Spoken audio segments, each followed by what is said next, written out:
রংপুর রাইডার্সের অধিনায়ক সোহানের এক ছক্কায় আহত হয়েছেন দুর্বার রাজশাহীর মালিকের স্ত্রী। আর রংপুর রাইডার্স এবং দুর্বার রাজশাহীর ম্যাচ চলাকালে রংপুরের অধিনায়ক নুরুল হাসান সোহানের একটি ছক্কা গিয়ে আঘাত করে রাজশাহী দলের মালিকের স্ত্রীর শরীরে, যে কারণে তিনি আহত হয়ে থাইল্যান্ডে চিকিৎসার জন্য যান। আর এই কারণেই নাকি রাজশাহীর ক্রিকেটারদের পারিশ্রমিক দেওয়া হয়নি, এমন তথ্য জানিয়েছিলেন দলটির অপারেশন ইনচার্জ জায়েদ আহমেদ।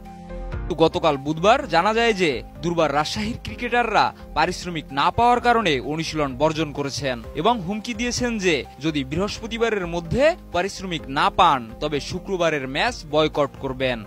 সাইডলাইনে বসে থাকা দুর্বার রাজশাহীর মালিকের স্ত্রীর শরীরে রংপুর রাইডার্সের অধিনায়ক নুরুল হাসান সোহানের একটি ছক্কা আঘাত করে, যার ফলে তার হাড়ে চির ধরে। এরপর তাকে তৎক্ষণাৎ ব্যাংকক নিয়ে গিয়ে চিকিৎসা করানো হয়। আর এই ঘটনার পরই পারিশ্রমিক বিতর্ক এবং চেক বাউন্সের অভিযোগ উঠেছে।